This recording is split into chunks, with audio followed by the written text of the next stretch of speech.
हिंदुस्तान में बहुत कम लोग होंगे जो मौर्य साम्राज्य या मौर्य वंश के बारे में ना जानते हो। मौर्य राजवंश प्राचीन भारत का एक शक्तिशाली एवं महान राजवंश था। इसने करीबन 137 सालों तक भारत में शासन किया। यह साम्राज्य 52 लाख वर्ग किलोमीटर तक फैला हुआ था और इसकी राजधानी पाटलिपुत्र थी। आज के पटना को ही पाटलिपुत्र माना जाता है। मौर्य राजवंश की स्थापना भारतीय इतिहास में घटी एक ऐसी घटना है जिसने प्राचीन भारत की राजनीति में एकता का सूत्र पिरोया था। मौर्य साम्राज्य को ही भारत का पहला महान साम्राज्य माना जाता है।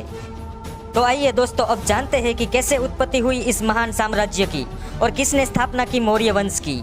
और ये सब जानने से पहले अगर आपने अभी तक चैनल को सब्सक्राइब नहीं किया तो जल्दी से कर लीजिए, ताकि आने वाली सारी वीडियो की नोटिफिकेशन आपको सबसे पहले मिल सके। बात उस समय की है जब मगध साम्राज्य में नंद वंश का शासन था।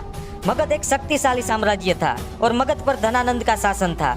जब सिकंदर पंजाब की ओर से चढ़ाई कर रहा था तब चाणक्य, जो कौटिल्य के नाम से भी जाने जाते थे, उन्होंने इस बारे में मगध साम्राज्य के सम्राट धनानंद को बताने की कोशिश की ताकि मगध साम्राज्य खत्म होने से बच सके।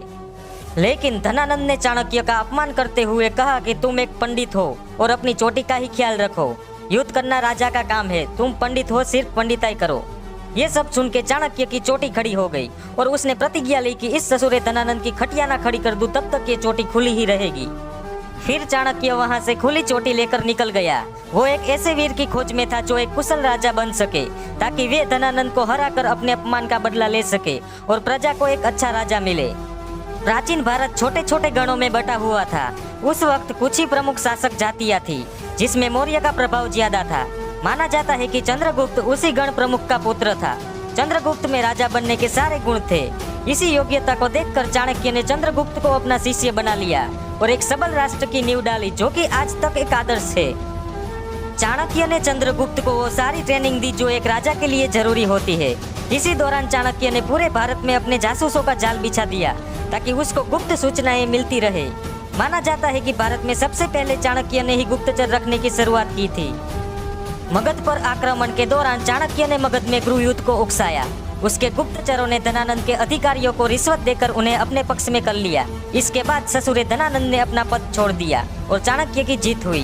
धनानंद को निर्वासित जीवन जीना पड़ा और इसके बाद उसका क्या हुआ वो कोई नहीं जानता। आगे चल के चंद्रगुप्त ने जनता का विश्वास जीता और इसके साथ उसको सत्ता का अधिकार भी मिला। चंद्रगुप्त मौर्य ने 322 ईसा पूर्व में मौर्य साम्राज्य की स्थापना की और तेजी से पश्चिम की तरफ अपने साम्राज्य का विकास किया। उसने कई छोटे छोटे क्षेत्रीय राज्यों के आपसी मतभेदों का फायदा उठाया जो सिकंदर के बाद पैदा हो गए थे। उसने यूनानियों को भी मार भगाया। चंद्रगुप्त मौर्य द्वारा बुरी तरह पराजित होने के बाद सिकंदर के सेनापति सेल्यूकस ने अपनी पुत्री का विवाह चंद्रगुप्त से करा दिया। मेगास्थनीज चंद्रगुप्त मौर्य के दरबार में ही आया था। माना जाता है कि चंद्रगुप्त की माता का नाम मुरा था और इसीलिए यह वंश मौर्य वंश कहलाया। तो भाइयों, यही था मौर्य साम्राज्य की उत्पत्ति का इतिहास। मिलते हैं अगले वीडियो में किसी और हिस्ट्री के साथ।